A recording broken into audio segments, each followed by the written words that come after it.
John Goody cooking contest. Remember that scene in '86 movie where Hot Rod and Cup give the Sharkticons? It wasn't the Sharkticons, it was the Alicons, but they didn't have a name. Yeah. That's okay, whatever. PM me with recipes. So there might be recipes. Nobody's really putting. Well, I'll look into that. Megatron must be stopped, no matter the cost.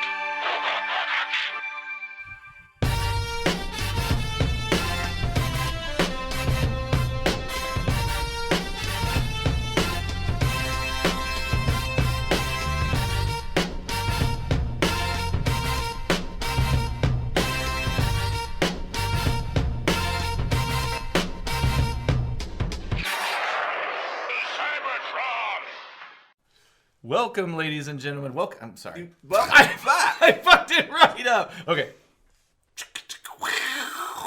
Welcome back, ladies and gentlemen, to the Autopod Decepticast. This is your minute-by-minute breakdown of the 1986 animated Transformers movie. My name is Aaron, and I'm here with my two very sexy co-hosts. I'm Ryan. I'm Caleb. And we are here to cover, it's our episode 6, covering minute 5:01 to the beginning of minute 6. A couple things right off the top that we haven't talked about at all, I can't believe it, is our amazing intro music. Yep. What the and who made this intro music? Where did this come from? Whoever it was, they were really cool. Because they probably were very good at sex. And Very attractive to women. and men. Yes. And all species? Everything. Oh, I love it. So Caleb did this, and I want to. And I can't forget our friend Trey George, who produced, edited, mixed. What would you say his role? He was very important in producing it, mixing it, making. So, what is your role then? I was the musician. I was. Would you call yourself the composer? Yeah. Oh, okay. I composed You're it. the Vince DiCola of this intro. Yeah, I am. And if you, I mean, oh, thank you. No, that's okay. No, Let's look. No, please stop. Okay, no, really. You're popping the peas. We were. This was me and Trey put this together. Trey was a very important part of it because he basically felt out what was needed, and he was cutting and editing and mixing and made it Scratching. There were no scratches, and I just a little. Backstage. Pull back the curtain. Pull back the curtain a little. All I did was I gave you guys a piece of inspiration, which was the music from the show, and I'm blanking out on the composer who did so much of the background music, but it's that famous piece of music. It was used a few times throughout the show, but most famously when Sound Wave and Blaster are battling it off in a nightclub, and there's a certain set of like really amazing jazzy horn-based music that it's just funky as hell. And that was the main piece. And maybe we can put a link to the YouTube. But it's just there's actually all the background music to this.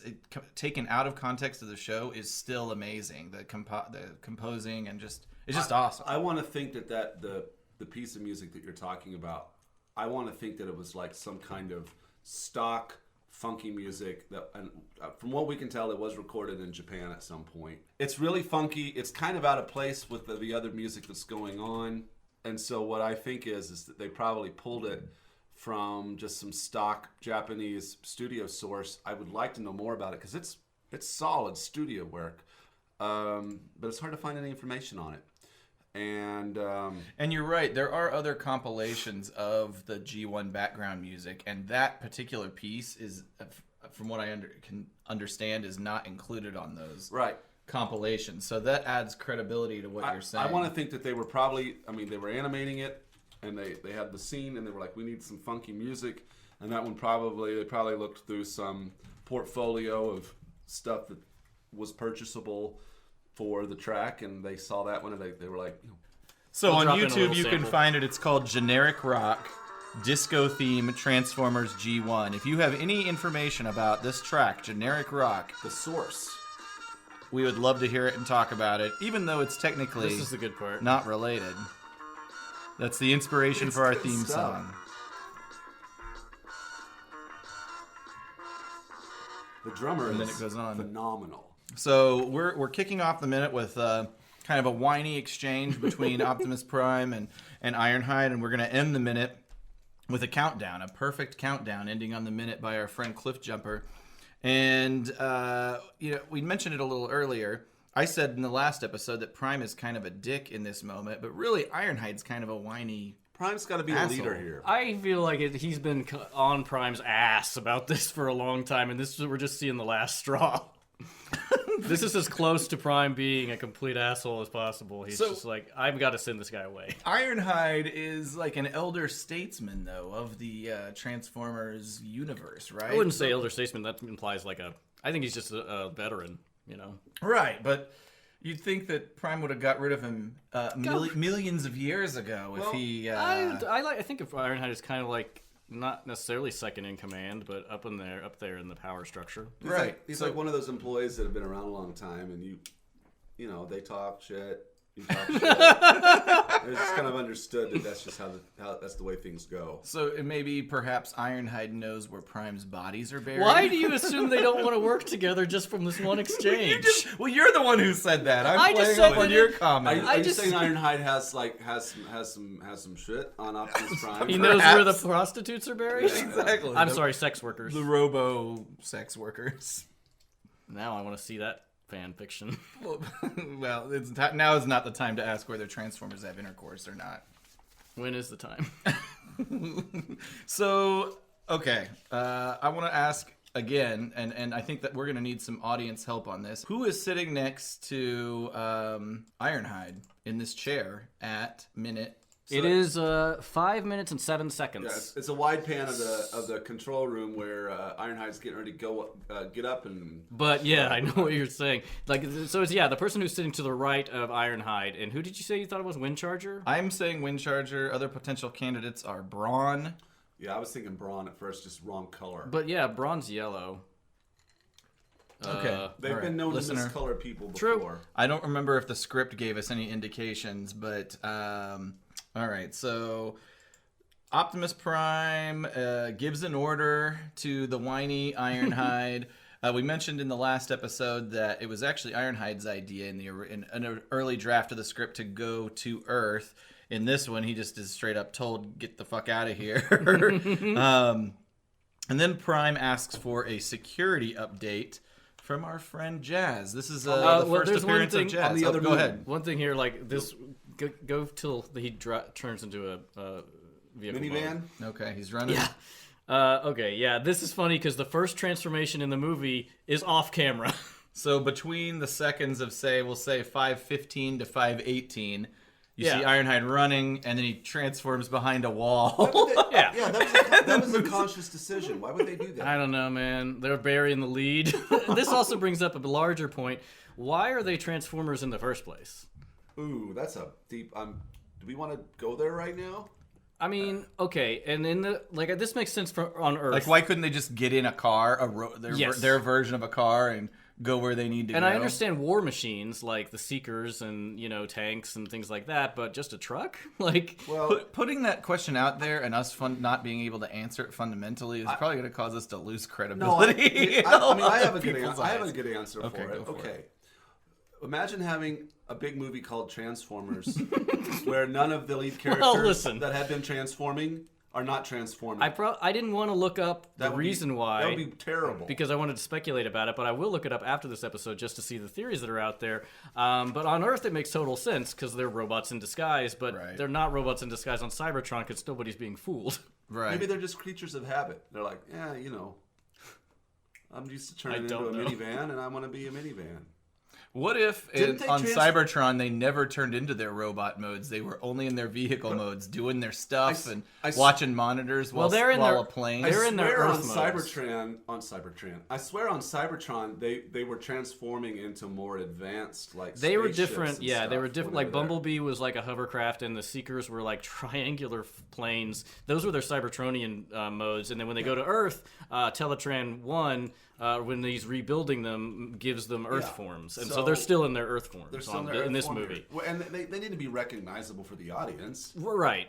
I'm sorry I really derailed this, but I just really genuinely It's a don't good understand. question. I mean, obviously, in real life, they wouldn't be turning into a minivan on the Cybertronian moon, but for the sake of continuity in the movie, it needs to happen that way. I gotta bring my family back. Oh. Is that your Ironhide? Sorry. Yeah, you're right. Why wouldn't they take on their old form? You mean Their previous form. their form that was Original. I would assume designed for them to best operate God. on this planet. We shouldn't dig into this too deep. Why do they need windows? Why do they need to carry anybody? Why do they need to be designed to carry anybody? The also, just as a little point of trivia here, the Seekers, the Skywarp Thundercracker, That's just fun to say. and Skywarp Thundercracker and Starscream, their Cybertronian modes are known as Tetrajets. I don't know if that's an official terminology or fan community stuff, but a couple things about this. There's no sign of Decepticon. Well, first, I'm sorry. Let me back up. Let's talk about Scatman Crothers. Yes. R.I.P. He's done lots of cartoon roles. He was George Meadowlark Lemon in the Scooby-Doo franchise. Oh. He was. I've never watched Hong Kong Fu. I believe that's a. Is that It's a Hanna-Barbera, I believe. Hong Kong food. Somebody called Scat Cat in the movie The Aristocrats. Aristocats, that is. Sorry, that's two totally different things. Don't The confuse them. Aristocrats. Don't confuse that for your children. He has a Definitely fairly, Google the Aristocrats joke at work. He's in The Shining. Of course. Yeah, of course. Yep. That's the It's the most famous role. The Shining, One Flew Over the Cuckoo's Nest as well. Yeah. You guys Yep. remember him in that. So Transformers the movie, according to the research I did, was his last bit of movie work. He died in 1986 from pneumonia, complications of lung and esophageal cancer. He was a How- heavy smoker for most of his life. So Now, are we sure that he and Orson Welles were not a murder-suicide? yeah, that's what I'm getting ready to ask. All right, he died on November 22nd. Scatman Crothers died on November 22nd. When did Orson Welles die? And I'm looking that up. I think it was in the summer, if I'm not mistaken. But Well, Orson Welles died. What did it say? What did he say? 2 weeks after filming? Yeah, it was something very like that. short after, or Orson Welles recording, I died. should say. You're on October 10th, 1985. All right. okay. So Scatman. Not a murder-suicide. We've lived a- solved it. It was not a Full murder-suicide. year later, but yeah, I should say Scatman Crothers' character on The Shining. I feel sorry for the guy because he spends the whole movie making his way back to the hotel to try to save them. That is- He goes to a lot of trouble to get up there. It's a slow build. He walks in the front door. First thing that happens, immediately. axe to the chest. Dead. Dead. And that's annoying because, like, the book, that is one of the... I like both the movie and the book for different reasons, but that it makes no sense in the movie. It's a pointless action he's doing. Like, there's no reason to have him do that and then that to happen. In the book, spoilers for a 30-year-old book, but he lives. Like, he's the hero of the book. Yeah, it's weird. It's weird. I think they keep him in the movie because he is aware of the boy's abilities, psychic abilities. They should have just dumped him after he leaves. Like, there's no reason to have him in the movie after that.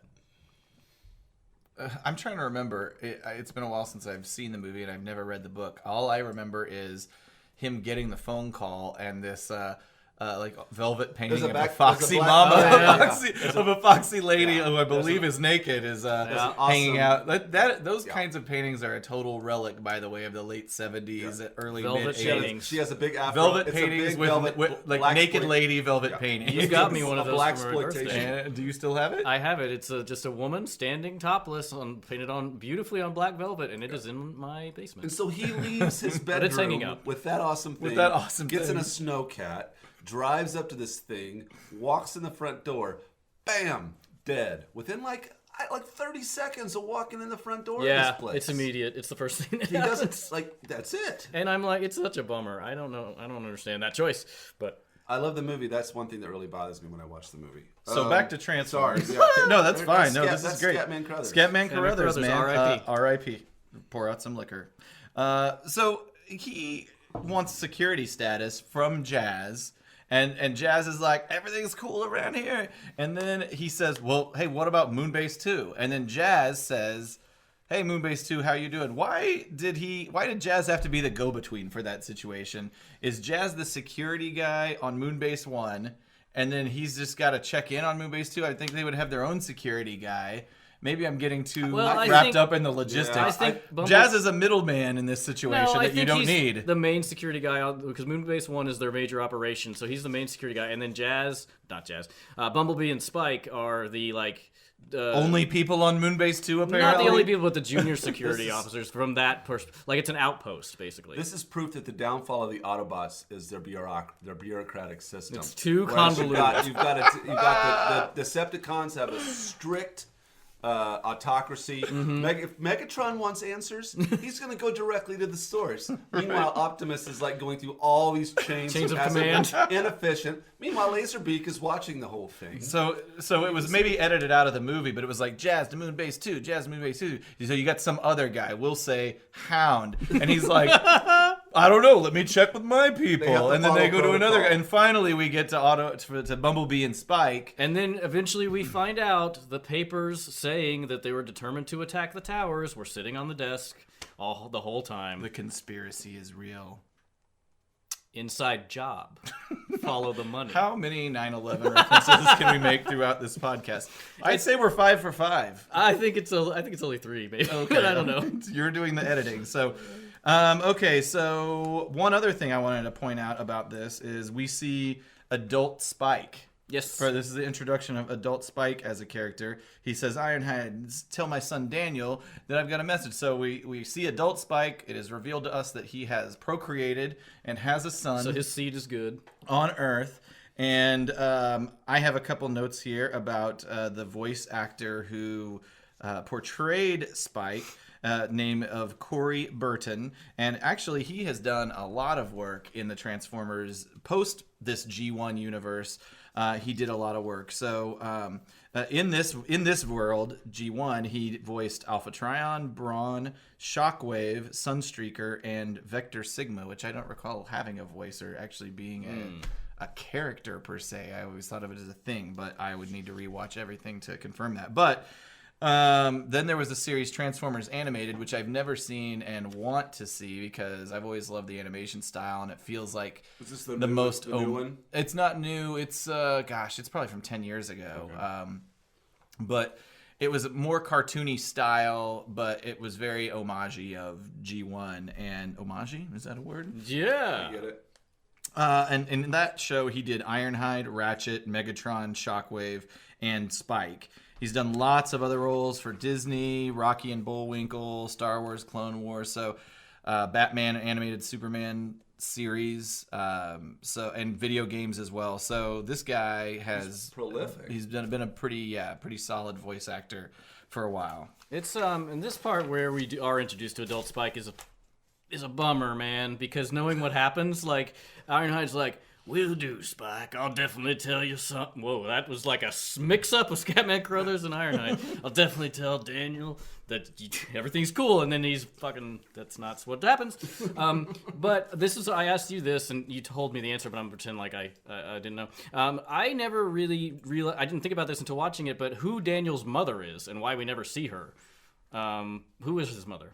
Carly. Yeah, she's the only girl Spike's really with in the show, I guess. We assume it's Carly. They're married later on in the series, and right. They were boyfriend, girlfriend in the pre-movie. What first if he 2 stole seasons. a boy? Maybe they kidnapped him. That's Adam Walsh's son. Oh my god! Luckily, most people won't get that reference. They'll start googling it right now, though. So anyway, I don't know where to go from that's the thing we never see. There's no no mention of her certainly in this movie. There are no RC is the only female character of any kind in this movie. I don't think this movie really does, interestingly enough, and maybe just because I don't know, it doesn't really support any notions of gender roles, does it? I mean, I guess RC is nurturing, and maybe this isn't the time for this conversation. I guess, I don't know how much of it is in this movie. I can't remember specifically because I haven't watched to the end in a while, just kind of to keep it fresh. But in the cartoon, she is definitely she and Daniel are tight. Like, right. She takes care of him. Right, but he has a human mother as well, who I would assume. We would hope he has a human mother. Well, I mean, you see her; she exists. Yeah. To pin a cap on Jazz, he does not die in this movie, and in the television series. What if he gets an axe to the chest too? He walks in. What's going on here? But the twist, Optimus Prime is the one that kills him because he has the Energon axe hand. But he's infected with the rage virus. Yeah, perhaps. But so he doesn't die in this movie. However, and he only makes, as far as I can recollect, an appearance in the post-movie cartoon once, and it's in that 5 Faces of Darkness 5-part opener that takes place directly after the movie. And he appears as just a totally random character with a different name. I should have that name because it would make sense to have it in dialogue right now. And he is at the kind of close to the beginning. There's a race, and he wins a race, and then transforms, accepts his award, and bows out. And it's Jazz, but they don't refer to him as Jazz. That's weird. They call him something else. I can't remember his name. It's something really alien-y, like Z-Pop Zerpik. Oh. And I don't know why they did that, and they never refer to it. Nobody ever says, that looks like Jazz. Because, Rodimus Prime is there. He's, watching the whole thing. Why did he call Jazz Z-Bop Burp? He's he okay? Jazz is... He's undercover. he is in the witness protection program. So Prime, then, we have our moment with Jazz. Prime commands Cliffjumper to commence countdown. Again, another delegation. Cliffjumper, you've been training for this for years. Is that Optimus? I don't even know what... You've been training for years. It's my He's Rocky, got a cigar. It's my Mick voice. Go for it. You're the only one who can do the countdown, Cliffjumper. And so he does. And the countdown starts at 5. I don't know. Which makes none of the sense. 5, 4, 3, 2, 1. They have the hot toodles, and they're like, oh, shit. Also, we weren't quite ready. Cliffjumper's from Brooklyn. God, you can see the inefficiencies and poor leadership here already. I mean, 5, 4, 3, 2, 1.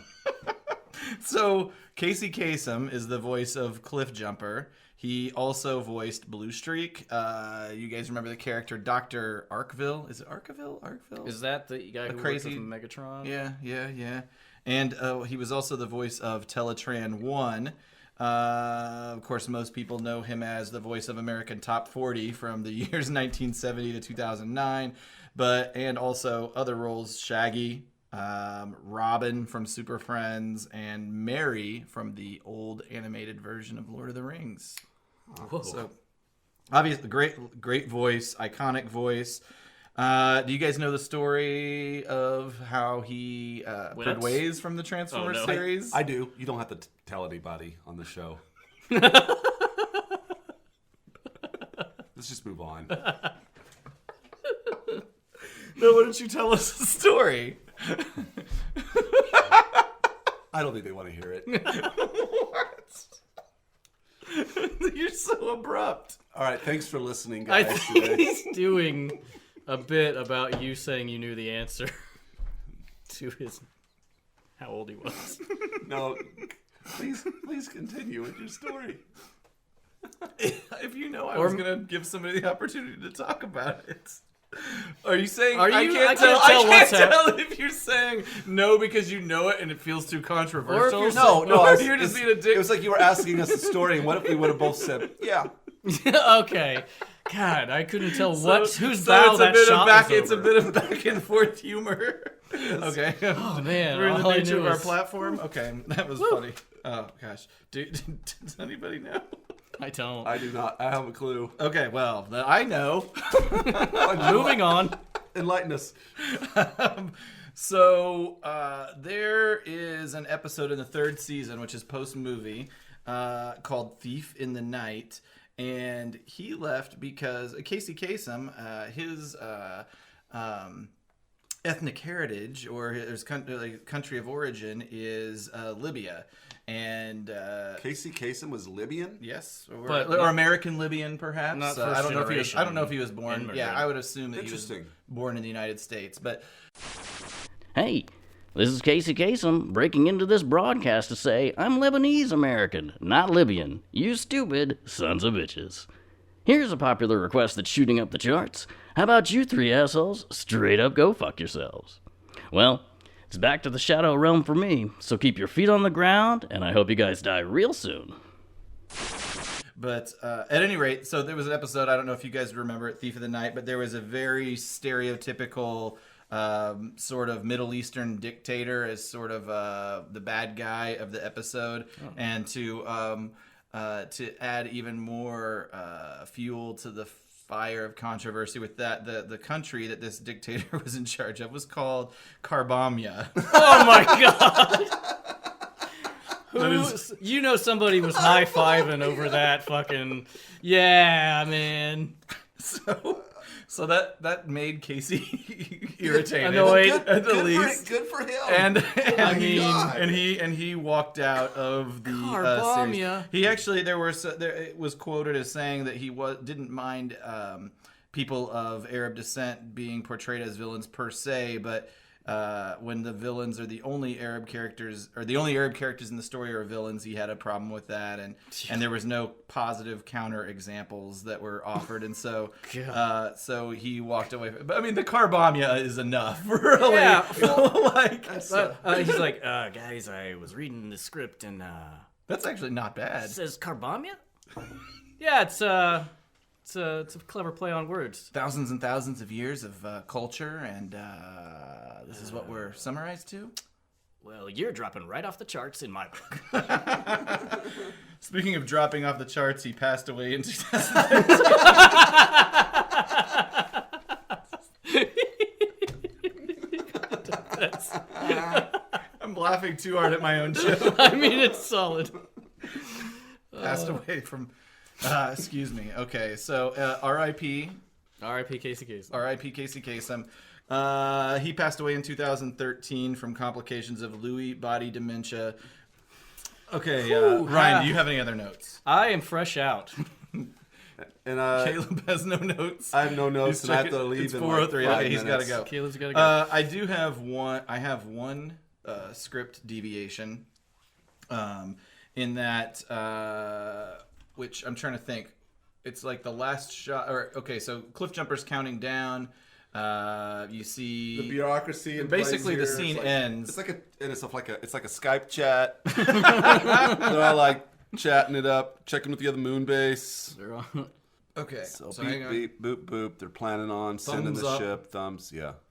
And here we go, doing the countdown. So in the last 4 seconds, we're seeing a pan of the ship itself that the Autobots going to Earth are in, and the major script deviation is that, at least in the early version of a script, Ironhide drives to a mountain and gets inside of a mountain. And what's eventually meant to have been unveiled is that the mountain is the ship, or it's a hidden ship inside the mountain, where clearly that's just a ship out on a runway is what we got. But originally it was a mountain disguised as a ship. So there's all kinds of like goofy camouflage things that early there's a lot versions of of the script espionage were going going on. for, that they just were like, fuck it. Let's just simplify this. I mean, in reality, of course, Decepticons could have come and just bombed out all of their Blown ships. They're everything just up. laying out on the runway. This is not so secret. Right, but that's not what happened, and so No wonder the Decepticons are in charge of Cybertron. Yeah. yeah, they know how to. They've just basically got a good. They're like the leadership Nazis. They're very organized. Very organized, yes. Just like the Nazis who we Are dislike. against? Yeah. Dislike. All right, I think that's it, guys. You don't have anything else? We did it. I just want to say that for the record, we do not like Nazis. Thank you. That is great clarification. Yeah. So, all right, so this has been your episode 6. Please like, comment, subscribe on all of our various social media networks and platforms that you can access via our webpage at autopoddecepticast.com. Thank you very much. We'll see you next week. Bye.